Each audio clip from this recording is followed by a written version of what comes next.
옆에 분 보시면서 서로 인사하도록 하겠습니다.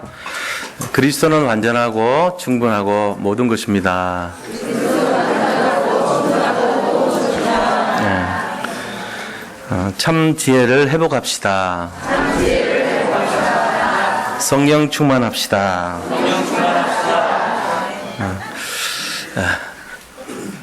재밌죠? 오늘 이렇게 날씨가 15년 만에 뭐 추위라고 얘기도 하고, 또 서울에서 영하 18도에다가 체감온도 24도라고 얘기도 하고, 또 어떤 기자는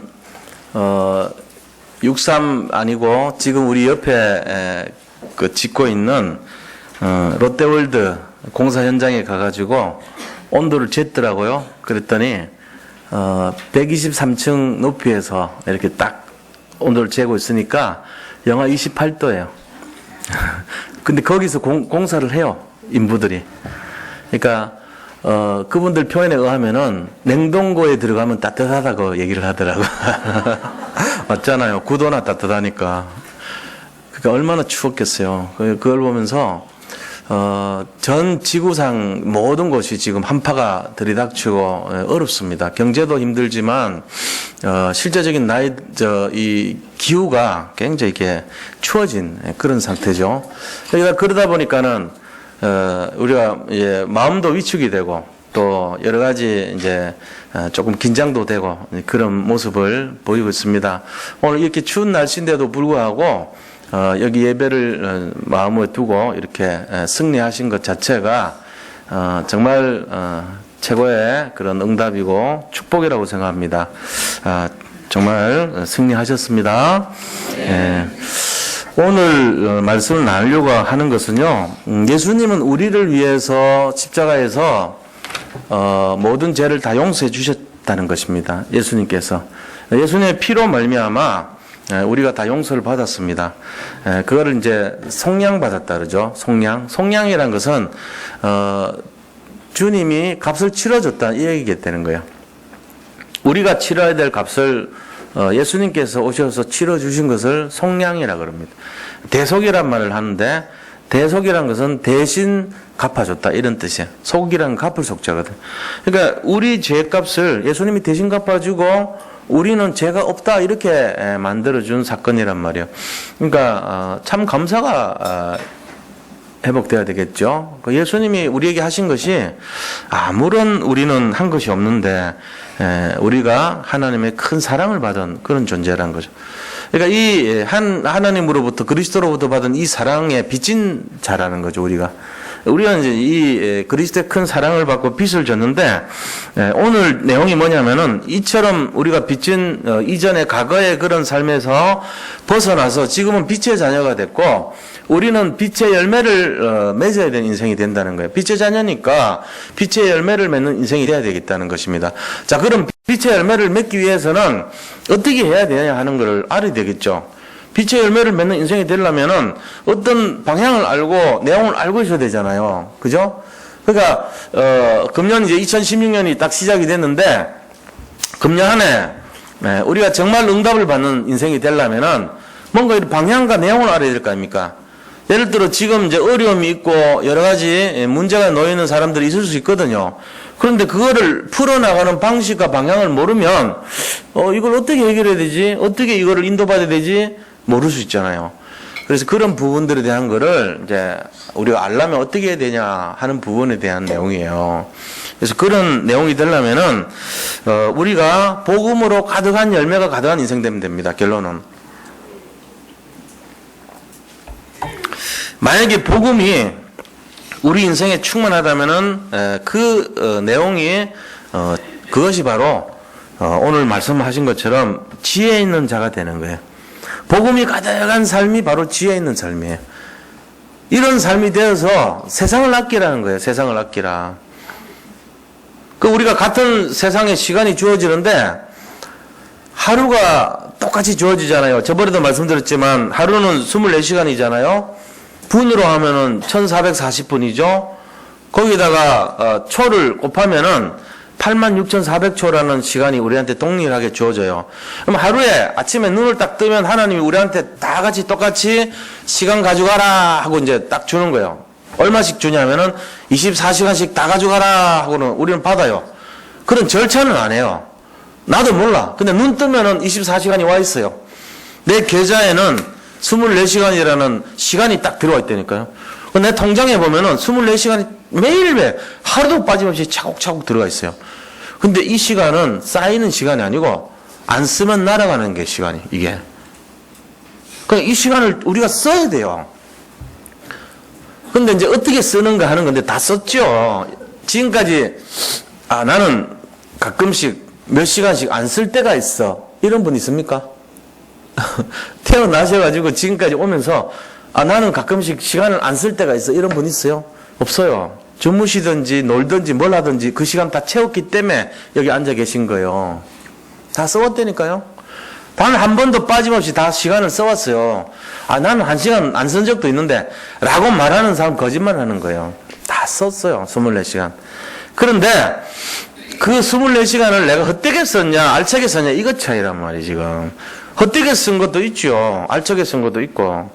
근데 우리가 생각할 때 알차게 쓴 거 아닌 거는 안 쓴 거라고 생각한단 말이야. 헛되게 쓴 거. 근데 하나님은 헛되게 쓴 것도 카운트를 하신다고요. 그래서 전부 다 24시간을 다 채웠단 말이야. 내가 그 시간 안 쓰면 어떻게 됩니까? 알차게 안 쓰는 시간이 되면은 많으면 많을수록 그 시간이 날아가 버려요.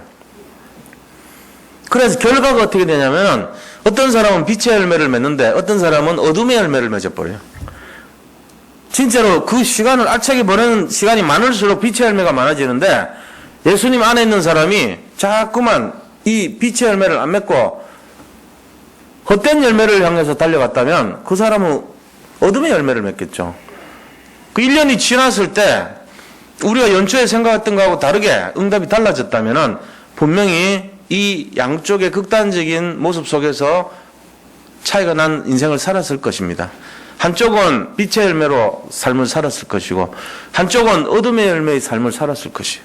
이 극단적인 결과가 어떻게 됩니까? 하나는 형통한 인생이 됐을 것이고 하나는 재앙과 저주 인생이 나타나는 거예요. 그래서 우리가 오늘 말씀을 딱 보니까 지혜로운 삶과 지혜롭지 않는 삶을 사는 차이가 어떤 거냐면 지혜로운 삶을 살면요 하나님께서 형통한 축복을 주신다는 거예요. 지혜롭지 못한 삶을 살아서 헛된 세월을 보내고 정말 그 시간을 다 날려버리는 그런 삶을 살면은 재앙의 모습의 열매를 정말로 헛된 열매를 맺는 그러한 응답이 온다는 것입니다. 자, 어떻게 살 것인가를 잘 선택하셔야 돼요. 오늘 이 시간부터. 그럼 뭘로 살아야 되냐? 빛의 자녀로서, 빛의 열매로서 하나님이 주시는 시간표 속에서 복음의 열매를 맺는 그런 시간을 살아야 된다는 것입니다. 오늘 그렇게 이 시간 회복되는 시간 되기를 바랍니다. 자, 오늘 금년 이제 얼마 안 됐어요. 1월 달에 잘 잡으셔야 돼요. 빛의 자녀로서 빛의 열매를 맺는 인생이 될 때 우리에게 나타나는 그것이 지혜로운 인생이 되는 거예요. 그런데 어둠의 자녀로서 어둠의 열매를 맺어가는 사람들은 지혜 없는 자의 열매를 맺고 지혜 없는 자의 삶을 사는 것입니다. 자, 이 두 가지밖에 없어요. 전쟁에서 2등하면 어떻게 되는지 아세요? 공산당하고 북한 공산당이 딱 옆에 와 있어. 지금 옆에 저를 향해서 둘이 이제 같이 총을 겨누고 있는 거예요. 저도 얘를 겨누고 저쪽도 저를 겨누어요. 제가 목사니까 내가 양보할게. 내가 그래도 2등이잖아. 됩니까? 서로 싸우는데 내가 2등을 내. 저 1등인데 뭐 한 등 차인데 한 등짜리 죽어야 돼요. 양보하면 제가 나를 쌓아서 나는 죽어야 되는 거예요. 내가 저쪽을 먼저 싸우면 나는 이기는 거죠. 우리가 이 싸움입니다. 지금 영적인 싸움이란 거는 2등은 안 돼요. 전쟁이에요. 그래서 영적 전쟁이라 그럽니다. 지혜 있는 사람과 지혜 없는 사람은요, 뭐 지혜 없을 수도 있지, 뭐 지혜 있을 수도 있고 그런 수준이 아니라니까요. 지혜 안 갖고 살면 죽어요. 지혜로운 삶을 살면 성공하는 거예요. 예수를 믿냐 안 믿냐는 거하고 똑같아요. 예수 믿는 삶과 예수 믿지 않는 삶. 전쟁에서 1등 하느냐 2등 하느냐. 1등 해야 돼요. 우리가요 이 원리를 안다면 내가 왜 응답이 없는가, 내가 어떻게 이것을 회복해야 되는가, 여기에 대한 내용들을 찾아야 됩니다.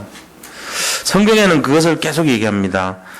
성령께서는 참 지혜를 가진 삶이 어떤 것인지를 계속 얘기하고 있어요. 오늘 본문의 말씀이 이 에베소서 5장 1절부터 계속 나오는 얘기가 뭐냐 하면요, 빛의 자녀의 모습으로 살아라는 거예요. 8절 보세요. 너희가 전에는 어둠이더니, 그래서 전에는 어둠이었다는 거예요. 이제는 주 안에서 빛이라. 빛의 자녀들처럼 행하라. 빛의 열매는 모든 착함과 의로움과 진실함에 있느니라. 그죠? 11절에 너희는 열매 없는 어둠의 일에 참여하지 말고 도리어 책망하라. 어둠과는 싸워야 되는 거예요. 빛의 자녀는 빛의 열매를 맺는 삶이 되어야 된다는 얘기를 하는 거예요. 자, 그러면 어떻게 하여야 빛의 열매를 맺느냐 하는 것입니다. 그게 바로 뭡니까? 지혜를 가진 자처럼 해서 세월을 아껴야 되는 거예요. 우리에게 준 시간표, 이 시간을 아껴서 살아야 된다, 그 얘기입니다. 그래서 정말로 빛의 자녀로서 열매를 가득 맺고 승리하는 인생이 되려면은 어떻게 해야 되는지 오늘 본론에 들어가서요. 첫 번째입니다. 우리가 지혜를 가져야 되는데 어떤 지혜를 가져야 되냐 얘기예요. 복음의 지혜를 가져야 되는 것입니다. 결국은 복음의 지혜를 가지는데 첫째는 세월을 아끼는 지혜를 가져야 돼. 세월을 아끼는. 자, 이 말은 뭔 말이냐면은 작년부터 1년이 지났어요. 1년 지났는데 2015년 한 해 동안 받은 응답을 이렇게 생각해 보니까 작년하고 금년이 달라진 것이 있냐 없냐 하는 거예요. 작년보다 금년이 나아야 되잖아요. 근데 나은 것이 없어. 작년보다 금년이 영적으로 세워져야 되잖아요. 아무런 변화가 없어요. 내 인생을 돌아보니까 열매도 변화도 아무런 그런 응답도 없는 인생이 됐다. 그럼 어떻게 되는 거예요? 세월을 까먹은 거죠. 우리가 10년을 지났는데 10년 동안 아무런 변화가 없어요. 영적인 성장도 없고 영적인 응답도 없고 내가 나를 돌아볼 때 아무런 내용이 없는 인생을 살았어요. 그럼 어떻게 되겠어요? 잘못 살았죠, 뭐. 뭔가 틀린 인생 사는 거예요. 그래서 우리가 이런 것을 잘 찾아야 된다는 거예요. 그래서 오늘 15절, 16절 한번 보십시오. 그런즉 너희가 어떻게 행할지를 자세히 주의하여 어떻게 행동할지를 잘 살펴봐라. 그렇게 허송세월하고 응답도 없는 인생이 된다면 잘 살펴봐야 될 거 아니야. 잘 살펴서 지혜 없는 자같이 하지 말고, 이 지혜는 영적 지혜를 말하는 것입니다. 영적 지혜가 없는 사람같이 하지 말고 오직 지혜 있는 자같이 하여 복음의 지혜를 갖춘 자같이 하여 세월을 아끼라. 때가 악하니라. 세월을 아끼래요. 자, 세월을 아끼라는 말이 뭔 말입니까? 그거 우리가 잘 알아야 되겠죠. 여기서 세월이라는 말을 원어에서 보면 카이로스라 그럽니다. 카이로스. 자, 이 세월의 카이로스의 진정한 의미가 뭐냐면요, 자기에게 돌아오는 기회. 이 세월이라는 의미는 자기에게 할당된 기회, 자기에게 돌아오는 중요한 순간, 이런 거예요. 자기에게 돌아오는 순간, 기회, 이것이 순간적으로 확 지나가거든요. 이걸 어떻게 하라고요? 세월을 아끼라는 의미가 어떤 의미로 되냐면은 이거를 생명을 갖고 그 시간을 놓치지 않도록 잡아라, 이렇게 돼 있어요. 뜻이. 자기에게 오는 기회를 놓치지 말고 꽉 붙들어라, 이것이 세월을 아끼라, 이런 뜻이에요. 안 그러면 어떻게 되죠? 그 시간이 매일매일 내 통장에 들어왔던 그 시간이 그 다음날 되면은 사라져버려요. 새로운 24시간이 또 들어와요. 어제 날려버려놓은 것이 쌓이지가 않아요. 근데 쌓이는 사람이 있어. 어제 24시간이 쌓이면 오늘 48시간 되잖아요. 그 사람은 어떤 사람이에요? 내가 어제 세월을 아껴서 그것을 세월을 가지고 내가 변화가 일어나고 열매를 맺고 응답이 있었던 사람은 그 시간만큼이 응답으로 열매로 축적이 되어 있는 거예요. 이게 내가 그 시간을 날려버리면 아무것도 아닌데, 이 시간을 이 땅에서 열매로 내가 환원을 시켜놓고 그 열매로 응답이 나오고 결실이 나온 사람은 24시간이 나의 것이 되면서 내 소유가 되면서 내 열매가 되는 거예요. 이런 인생 되시기 바랍니다. 1년이라는 세월이 지났습니다. 365일이라는 세월이 지났어요. 지나놓고 나니까 아무런 변화도 일어나지 않고 아무런 성장도 없고 아무런 내 자신 인생을 둘러볼 때 영향도 없고 나타난 결과가 아무것도 없어. 그냥 밥 먹고 삼시세끼 해결하고 살아온 거야. 그럼 어떻게 되겠어요? 많은 것을 잃어버린 거죠. 많은 거 잃어버린 거예요. 밥새끼 해결하려고 사는 건 아니거든요. 우리가 24시간이라는 시간을 환원을 시켜야 돼요. 영적인 성장으로, 내 인생의 변화로, 응답으로, 그 다음에 나타난 결과로 환원을 시켜놔야 돼요. 그래야지 그것이 오늘 또 주어진 시간이 또 쌓이고 또 내일 주어진 시간이 또 쌓일 때 그것이 나의 인생 전체에 하나님이 주신 축복이요, 응답이요, 하나님이 주신 최고의 영광이 되는 것입니다. 이런 인생이 되어야 될 줄로 믿습니다. 예수 그리스도를 믿는다는 것은 바로 그리스도 안에서 하나님이 주신 열매를 가득가득 맺어가는 인생이 되어야 될 줄로 믿습니다. 금년도 한 해도 마찬가지. 2016년 1월 달에 제가 이 말씀 드리는 거예요. 지금 모든 성도님들이 1년이라는 기간을 선물 받습니다. 하나님으로부터 매일 하루 24시간 정확하게 1초도 어긋나지 않게 86,401초를 받는 사람도 없어요. 86,400초씩 다 똑같이 배당을 받아요. 그리고 끊임없이 체크각 하면서 하루가 86,400초가 돌아가면은 그 다음날 또 받습니다. 그런데 받는 시간을 아무런 의미 없이 무의미하게 지혜롭지 않게 복음과 관계없이 살면 다 날려버려요. 그거. 오히려 까먹어요. 근데 그것을 제대로 관리하고 제대로 사용하면은 그것이 열매로 변환이 되고 내 성장으로 일어나고 응답으로 나타나고 나의 발판이 되고 내 미래 디딤돌이 되고 내 인생의 징검다리가 되고 내 인생의 모든 응답의 기초가 돼가지고 놀라운 응답이 나타나는 것입니다. 그런 응답의 주인공들 다 되시기 바랍니다. 원리는 뭐죠? 세월을 아끼라는 거예요. 세월을. 지혜로운 자같이 하여 세월을 아끼라. 이게 원리예요. 지혜 없는 자같이해서 세월을 허송하지 말고 지혜로운 자같이 세월을 아끼라는 거예요. 이게 답입니다. 이 뜻이 뭐라고요? 세월이라는 것은 중요한 순간 자기에게 주어진 기회를 세월이라 그럽니다. 아끼라는 뭐라고요? 바로 지나가는 순간적인 찬스를 놓치지 말고 잡으라는 거예요. 그거 잡는 한 해가 되시기 바랍니다. 2016년이 지나가고 있습니다. 기회가 올 때 바로바로 잡을 수 있도록 긴장해야 돼요. 이 긴장하는 것을 뭐라 그러냐? 자기의 영적 상태라 그런 겁니다. 영적인 상태가 이거를 잡을 수 있는 상태가 돼야 돼. 지나가건 말건 관계없어. 아, 나는 지금 힘들어. 사는 것이 피곤해. 이러면서 먼 발치에 나머지 불구경하듯이 그래갖고 안 돼요. 딱 지나가고 있으면 하나님, 주님이 저에게 주신 것을 제가 감당할 수 있도록 하나님께서 함께 해주세요 하고는 잡아야 돼요. 그거를. 이게 세월을 아끼라요. 뭘 갖고? 지혜를 가지고 세월을 아끼라는 원리예요. 그래서 첫 번째 내용입니다. 바로 어떤 지혜를 가져야 되냐? 세월을 아끼는 지혜를 가지고 세월을 아끼시기 바랍니다. 그래서 우리가 하루 어떤 시간을 줄 때 이 시간을 어떻게 봐야 되냐 하면요, 이렇게 봐요. 요한복음 9장 4절의 관점으로 보셔야 됩니다. 요한복음 9장 4절이 어떤 거냐면요, 때가 아직 낮음에 나를 보내신 이의 일을 우리가 하여야 하리라. 밤이 오리니 그때는 아무도 일할 수 없느니라. 지금은 낮입니다. 밤이 오면 아무도 일할 수 없습니다. 아무도 일을 못해요.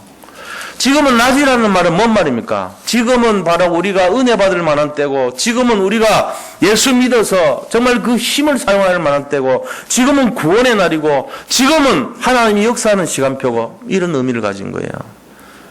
이게 우리 인생에 지금은 낮은 시간이에요. 다시 말하면 지금 낮이라는 조건이 뭔지 아세요? 낮은 조건이 뭔지 아세요? 육체를 입고 있을 때입니다.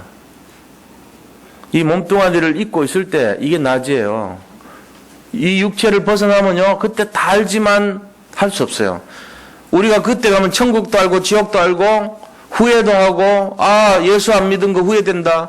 예수 믿을 걸 껄껄껄 하면서요, 저 지옥에 가가지고 계속 껄껄거린답니다. 웃는 껄껄이 아니고 후회하는 껄껄이에요, 그게. 지금 막 죽지 못해 살아가는 거야. 으악! 하면서 소금으로 불을 튀기듯이. 영원한 형벌을 받으면서. 눈이 다 열려요. 지옥 가니까. 그런데 사람들이요. 지금 낮인데, 낮에 너 돌아다녀야지, 놀려야지. 무슨, 지금 낮인데 뭐 여기 앉아있냐고. 그런 생각을 한다니까. 지금 낮이라는 뜻을 몰라서 그래. 지금 우리가 구원받을 수 있는 시간표고, 지금은 전도할 수 있는 시간표예요. 낮에 할 수 있어요. 밤에는 안 돼. 우리가 육신을 입고 있을 때 할 수 있는 게 두 가지가 있는데, 육체를 입고 있을 때 못하면은 억울한 게 두 가지예요. 육체를 입고 있을 때 할 수 있는 최고 좋은 게 뭐냐? 예수님 만나는 겁니다. 그 구원임 받은 거예요.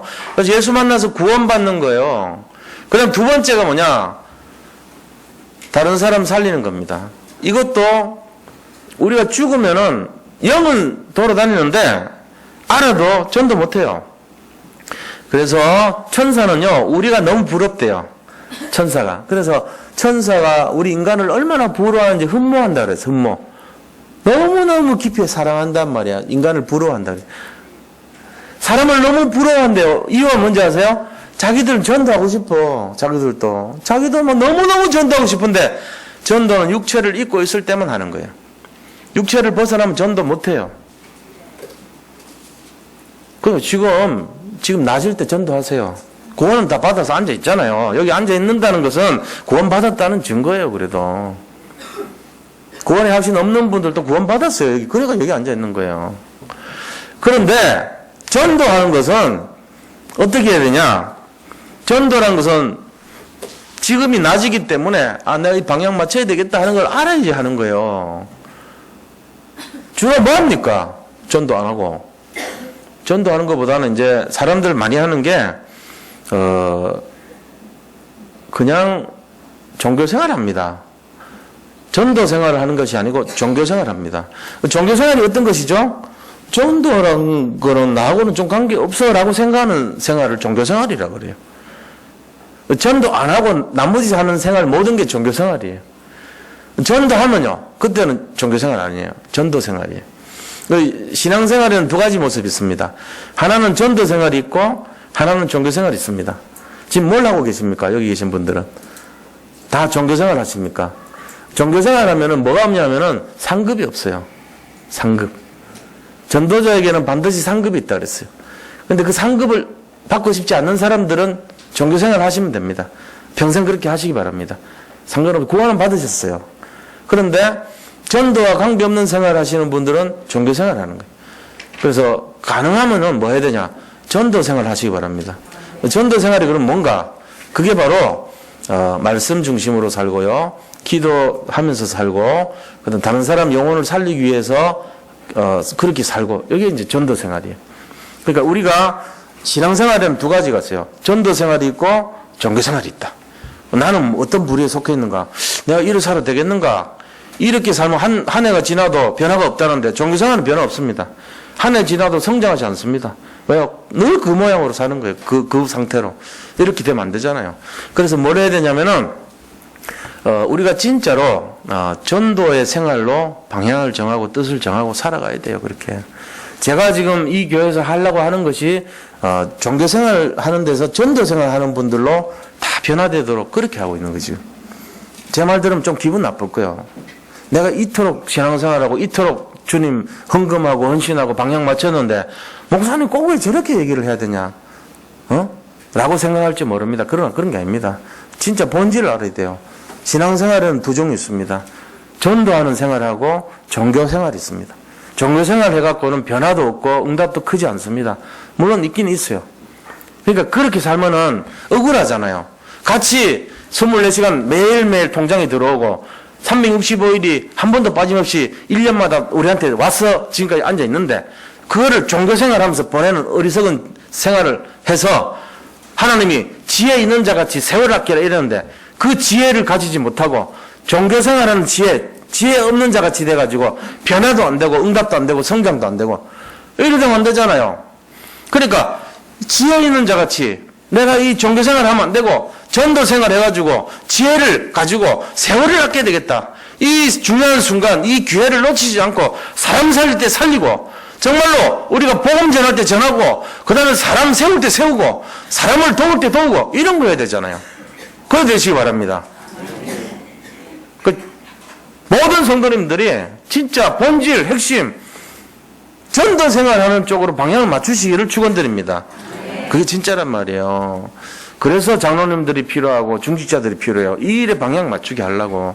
그래서 교회는 전체가 다 이 일에 하기 위해서 교회가 필요한 것입니다. 안 그러면 구원받고 치우죠. 뭘 뭡니까 매일 귀찮게 돈 맨날 내야 되고. 구원받았으면 집구석에 앉아가지고 살면 되지요. 한번 받은 구원은 영원하다며요. 뭘 여기를 옵니까? 추운 날씨 영하 체감온도 24도에 왜 와요? 돈 절약하고 집에 그냥 앉아서 있지. 뭐 때문에 와요 여기? 전도생활 하려고 와요. 종교생활 할 것 같으면 오는 거 아니에요. 전도생활을 맞다고 생각하고 모인 거예요. 근데 지금 교회들이 뭘 하고 있습니까? 종교생활 하고 있단 말이에요 지금. 그러니까 역사가 안 일어나고 한국 전체가 변화가 안 일어나잖아요.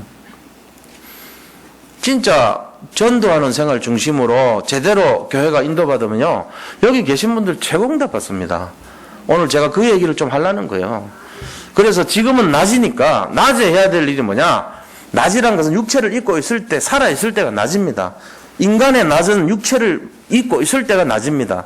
인간의 밥은 육체를 벗어버리고 저 천국이든 지옥이든 가는 게 밤이란 말이에요. 밤에는 전도 못해요.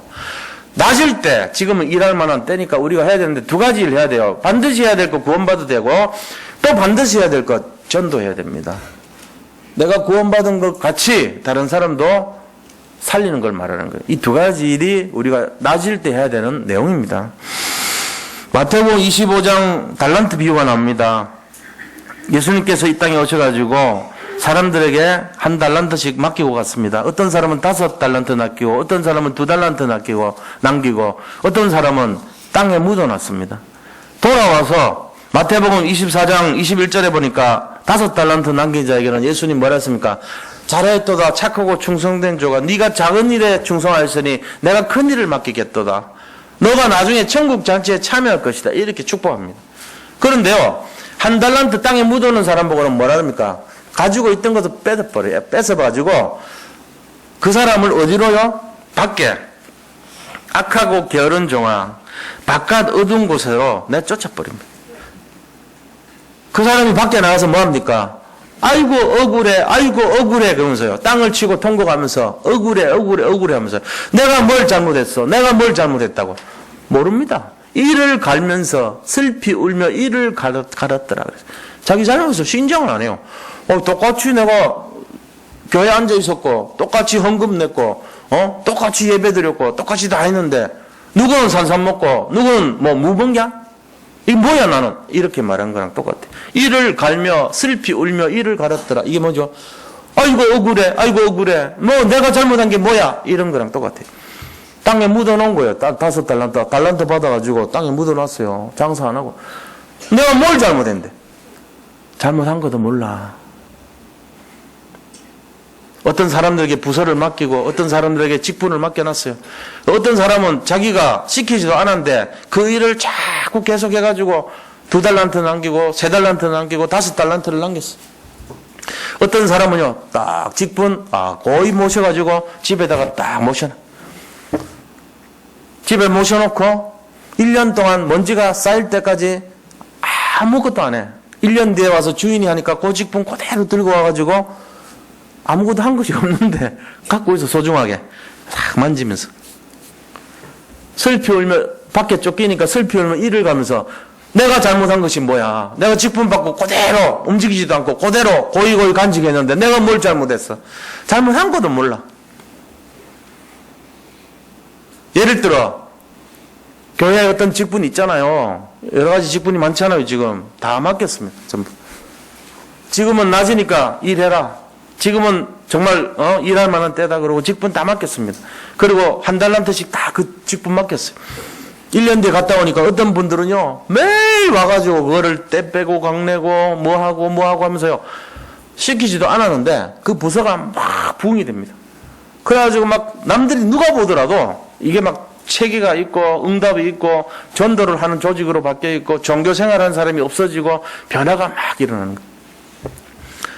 그런데 어떤 부서는 보니까 전혀 무슨 일을 안 해요. 버리질 않아. 착하지 그래도. 근데 일 버리지 않는 정도가 아니고 잃어버려. 자기가 갖고 있던 거 다 잃어버려. 오히려 소실해버려. 갖고 있던 양들 다 죽여버려. 그럼 어떻게 되겠어요? 그래 되면 안 되죠. 우리가 이거 원리를 아셔야 돼요. 뭐 때문에 그러죠? 지혜 있는 자같이 안 하고 지혜 없는 자같이 했어요. 그 지혜가 없다는 말은 복음을 놓쳤다는 얘기예요. 그러면서 뭘 했습니까? 때를 아끼지 않았다는 거예요. 자기한테 주어진 시간에 대해서요, 허송세월하고 낭비해버린 거예요. 우리가 여기서 교훈을 찾아야 됩니다. 금년 한 해 어떻게 사실 겁니까? 내년도 2017년 1월에 제가 여기 있는 분들한테 작년을 해고하면서 한번 계산을 해보십시오. 우리에게 남긴 열매가 뭡니까? 이렇게 물으면, 질문하면 답이 있어야 될 거 아닙니까? 그렇죠? 거기에 대한 내용이 있어야 되잖아요. 아, 내가 부족했지만 하나님이 이렇게 축복해 주셔서 내가 영적으로 이렇게 세워졌고, 내가 맡은 부서가 내가 잘 못하지만 하나님이 응답 주셔서 이렇게 됐고, 뭐 이런 게 있어야 되잖아요. 그게 돼야 되는 거예요. 그럼 이제 이 원리가 있을 거 아니에요. 이렇게 되는 원리. 이 원리를 알아야 되죠. 때를 아끼는 원리. 자, 보세요. 요셉이 감옥에 갇혀 있었습니다. 오늘 눈 떠보니까 국무총리 돼 있어요. 다윗이 목동이었습니다. 어느 날 보니까 왕이 돼 있어요. 엘리야가요, 자기가 그냥 이렇게 지나다니던 그런 초라한 하나의 목사였어요. 근데 어느 날 보니까 한 시대를 이끌어가는 영적 지도자가 돼 있어요. 사무엘이 보니까 어느 날 어린 엄마 젖대가지고 교회에서 여기서 이제 밥 먹고 자는 그런 거예요. 여기 이 위치라. 이게 언약궤면은 언약궤 옆에서 밥 먹고 살고 뭐 그렇게 청소하면서 살았어. 여기가 사무엘의 방이었단 말이에요. 어느 날 보니까 영적인 지도자가 되어 있는 거 있죠. 바울이 보니까요, 어느 날 보니까 이방인을 위한 그릇이 딱 되어 있어요. 자, 우리가 이런 모습을 볼 때 비밀이 뭔가, 그 비밀이. 저도 가만 생각해 보니까 제가 이 교회 와가지고 지금 8년 전인데 8년 전에 전도사였습니다. 신학생이었습니다.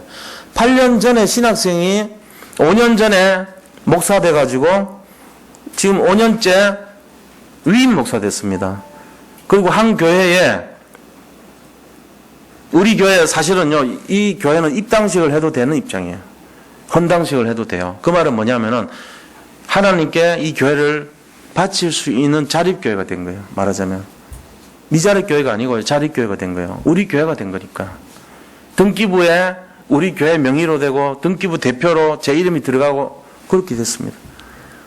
담임 목사보다 차원 높은 위임 목사 됐습니다. 우리 노예 33명의 목사님들 중에 위임 목사 4명밖에 없어요. 위임 목사가 뭔지 모르죠. 위임 목사는 제가 위임식 했어요. 5년 전에. 성도님들은 위임식의 뜻도 모르셨겠지만 위임식을 했다니까. 위임식이란 거는 평생 종신토록 이 교회 목사가 되라 이 뜻이에요. 그게 위임 목사예요. 그 법적으로 여기서 또 당에 모여가지고 승계도 했어요. 위임 목사 승계도. 그거 다 통과했어요. 예를 들면 그런 거예요. 8년 전에 전도사였던 제가 그때 뭐 아무것도 없었잖아요. 우리 교회 해봐야 뭐 없었잖아요. 근데 8년 뒤에 이 교회의 위임 목사가 됐어요. 어떻게 됐죠? 몰라요, 저도. 근데 딱 한 가지 있어요. 순서 기억하셔야 됩니다. 제일 첫 번째 중요한 거 영적 상태입니다. 제가 설교해가지고 사람들 바뀌는 거요.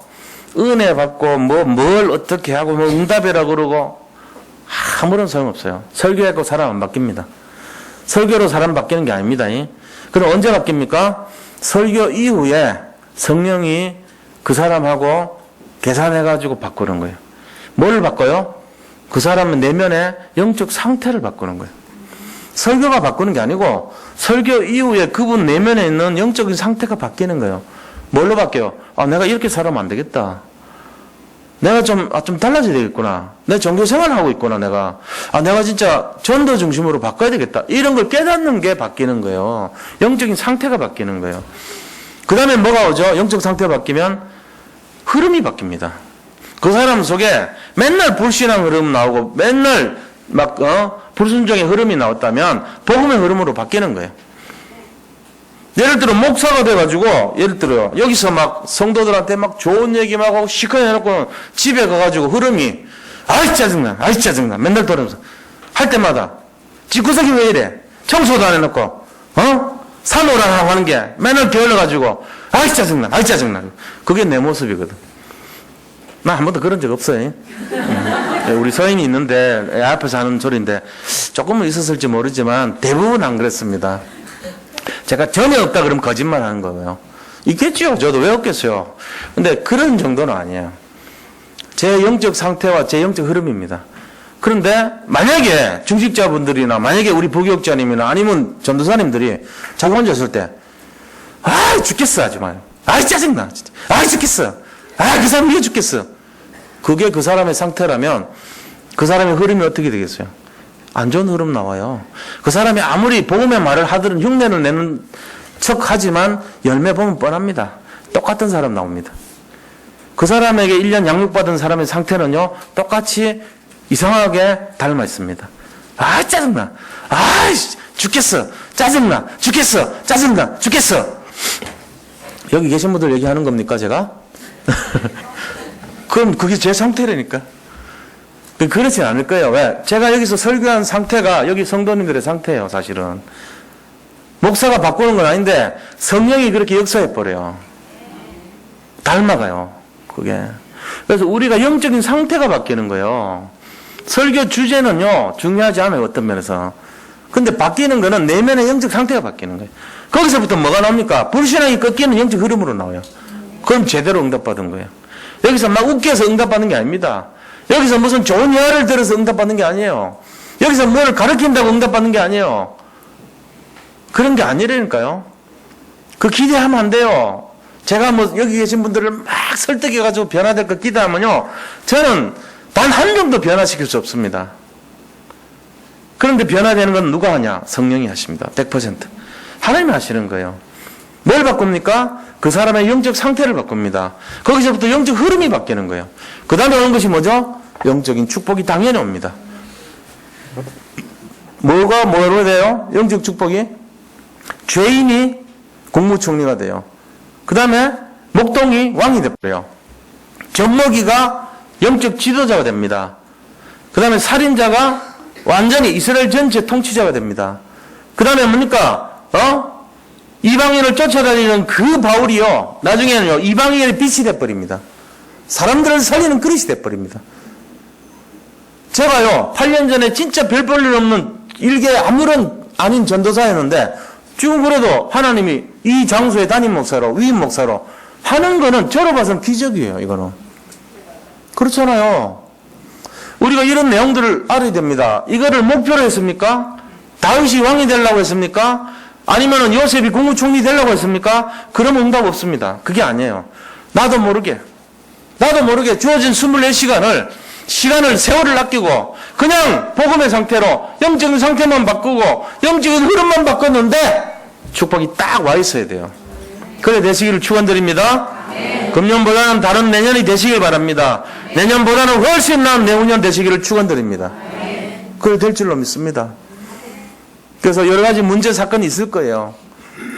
왜 없겠습니까? 인생 살다 보면 그런 거 투성입니다. 근데 우리가 그 문제 사건을 놓고요, 그리스도를 향해서 집중 기도하시기 바랍니다. 하나님이 하신 걸 보시기 바랍니다. 황해가 갈라진 역사를 보시기 바랍니다. 여리고와 정말 하나문이 열리면서 그 문제 사건의 본질인 그리스도가 이것을 회복시키는 응답을 누리는 한 해 되시길 축원드립니다. 우리는 망하려야 망할 수 없는 존재입니다. 우리는 절대로 하나님 떠나서 저주재앙에 묶일 수 없는 존재입니다. 이거를 굳게 잡으시기 바랍니다. 그래서 두 번째 우리가 해야 될 것이 뭐냐? 세월 아끼는 것 말고 어떤 거 해야 되냐? 두 번째 해야 될 거, 주님의 뜻을 이해하는 지혜를 가져야 돼요. 주님의 뜻이 뭔가? 주님의 뜻이 나와 있습니다. 17절 18절 보세요. 주님의 뜻이 나와 있습니다.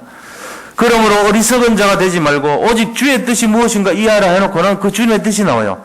술 취하지 말라. 이는 방탕한 것이니 오직 성령으로 충만함을 받으라. 이거 보고요, 지금 혹시 술 먹지 말란 얘기구나 이래 생각하면 그 수준 굉장히 낮은 분입니다. 이거 그거 아니에요. 사람을 취하게 하는 게 두 가지가 있다는 얘기예요. 하나는 술이고 하나는 성령이라는 겁니다. 술에 취하지 말고 성령에 취하라는 얘기예요. 취하긴 취하는데 우리가 황홀경에 들어가서 엑스터시 상태로 들어가고 취하는데 어디에 취해야 되냐? 성령에 취하라 이겁니다. 술을 먹지 마라 그 얘기가 아니고 술로 취하지 말고 성령으로 취하라는 거예요. 그래 되시기 바랍니다. 이게 지혜란 말, 참된 지혜란 말이에요. 주님의 뜻을 이해하기 위해서는 성령에 취해서 성령 충만을 받으시기 바랍니다. 그러면 돼요. 성령으로 충만하면 돼요. 제가 설교해도 변하지 않습니다. 성령의 역사에 변합니다. 저는 설교해놓고 반드시 기도합니다. 우리 하나님, 좋으신 하나님, 여기 우리 성도님들이 정말 성령께서 역사하셔서 제 드린 말씀이 그대로 성취되게 해주십시오. 기도합니다. 제가 하는 게 아니에요. 제가 하면은 제가 기분 좋아해야 될 거 아니에요. 제가 응답받으면 제가 마침 잘해서 한 것처럼 착각할 거 아닙니까? 그것이 아닙니다. 저는 마이크요 도구에 지나지 않습니다. 저는 머리카락 하나도 자라게 할 능력이 없어요.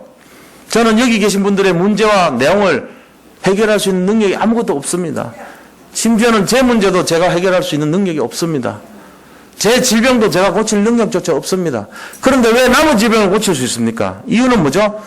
제가 하는 것이 아니기 때문에 그래요. 성령께서 하시기 때문에 그렇습니다. 사도 바울도요, 성령이 하시는 것 때문에 자기 병은 못 고쳤지만 다른 사람의 병은 고쳤어요. 사도 바울에게 손에 옷에다가 손수건을 댔다가 던지기만 해도 고쳐졌다 그랬어요. 이유가 뭡니까? 성령이 바울을 통해서 일을 하셨기 때문에 그런 것입니다. 우리가 그걸 알아야 돼요. 그러니까 여기 모든 성도님들이, 모든 분들이 성령 이 말씀대로 그대로 성취된 응답을 누리시기를 축복합니다. 네, 그대로 다 100% 받아요. 그러면 한 해 동안. 한 해 지나면 응답받고, 한 해 지나면 영적으로 성장하고, 한 해 지나면 변화가 일어나고, 한 해 지나면 하나님의 뜻인 성령 충만을 받아라! 뜻대로 되시기 바랍니다. 그래도 돼야 돼요. 하나님이 주시는 축복, 성령 충만. 이거 받으면 끝나는 거죠. 그래서 뭐라고 되냐면 로마서 12장 2절에요. 너희는 이 세대를 본받지 말고 오직 마음을 새롭게 함으로 변화를 받아 하나님의 선하시고 기뻐하시고 온전하신 뜻이 무엇인지 분별하도록 하라. 그 뜻이 뭐죠? 술에 취하지 말고 성령에 취하라. 이거예요. 성령에 취하시기 바랍니다. 성령 충만이 여기 바로 고린도전서 2장 10절 보니까 오직 하나님이 성령으로 이것을 우리에게 보이셨으니 성령은 모든 것 곧 하나님의 깊은 것까지도 통달하셨느니라. 그러니까 성령에 취해야 돼요. 성령에. 성령 하나님, 성령 주님께 취하시기 바랍니다. 네, 성령 주님, 성령주에 취하시기 바랍니다. 약주에 취하지 말고 성령주에 취해야 돼요. 예, 그러면은 이 성령 충만한 결과와 응답이 오는데 19절에서 21절에 응답이 오는 거예요. 19절에서 21절 뭐라고 되어 있냐면요. 시와 찬송과 신령한 노래들로 화답하며 너희의 마음으로 주께 노래하며 찬송하며 범세 우리 주 예수 그리스도 이름으로 항상 아버지께 감사하며 그리스도를 경외함으로 피차 복종하라. 이 말이 뭔 말이냐 하면요. 우리가 성령 충만해서 성령으로 취했을 때 오는 열매를 말합니다. 가만히 있는데 입에서 이 풍진 세상을 만났으니 이런 노래 나오면 안 돼요.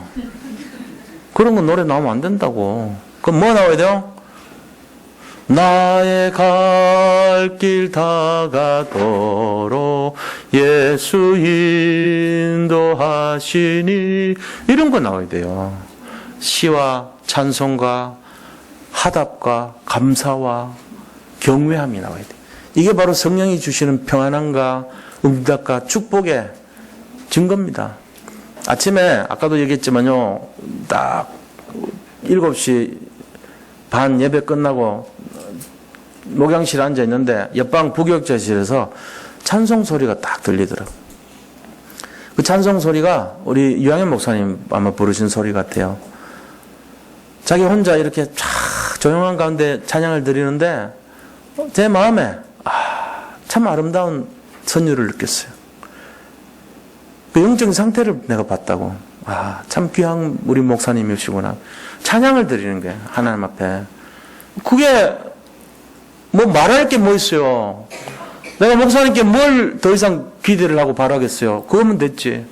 그 영적 상태를 가지고 사역하면 다 된 거죠. 그걸 가지고 전달해주면 사람들이 다 응답받고 살아나겠죠. 저도 그렇습니다. 어제 하루 종일 운전을 해가지고 이 일을 보고 돌아다니는데요. 계속 찬송이 나와, 입에서. 찬양이 나와. 이 본문을 제가 묵상을 하면서 쫙 가는데요. 하나님께 영광 돌리는 마음이 쫙 나오는 거예요.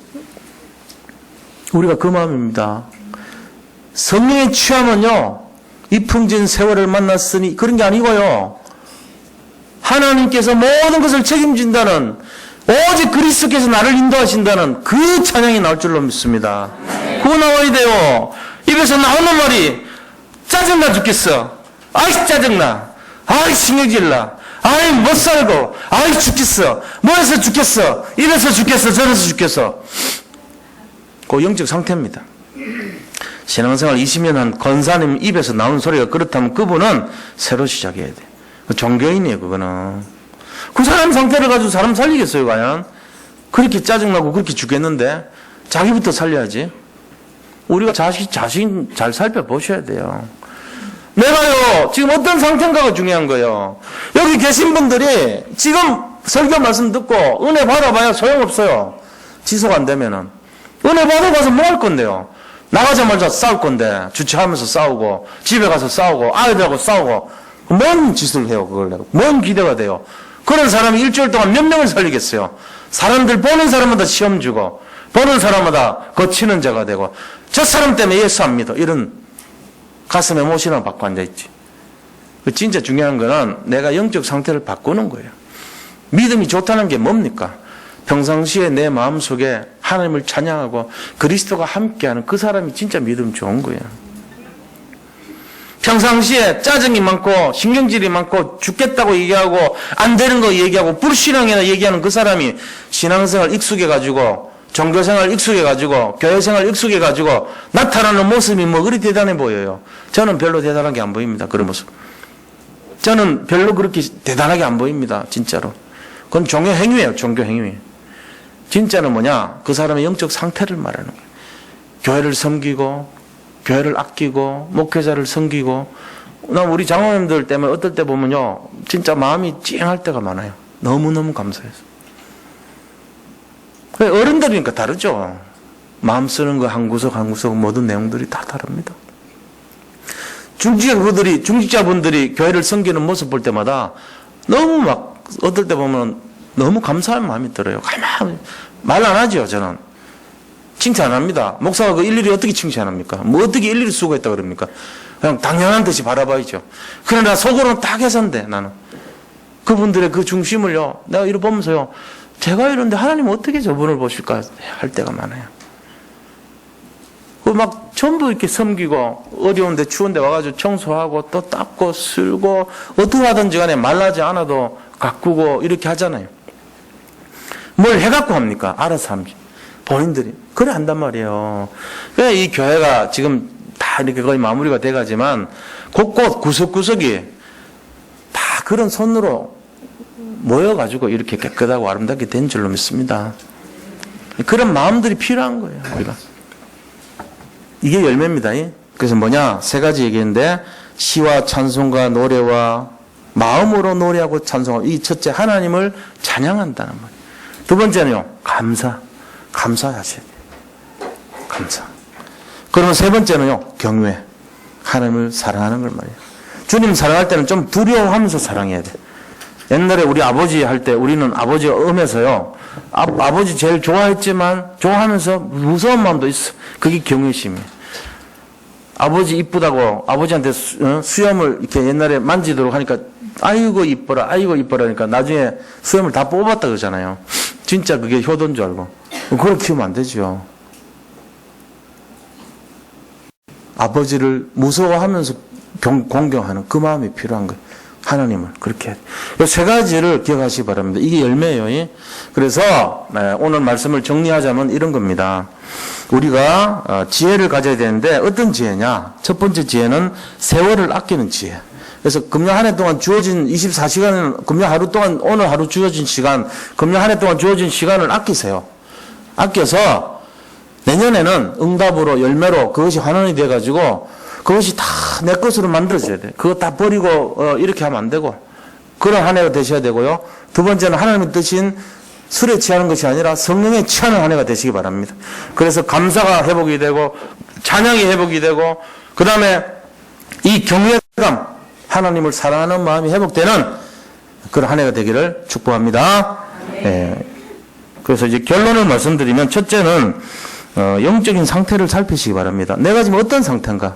맨날 입에 나오는 것이 짜증이나 나오고 불평과 불만이 나온다. 그 사람 틀린 겁니다. 다시 해야 돼요.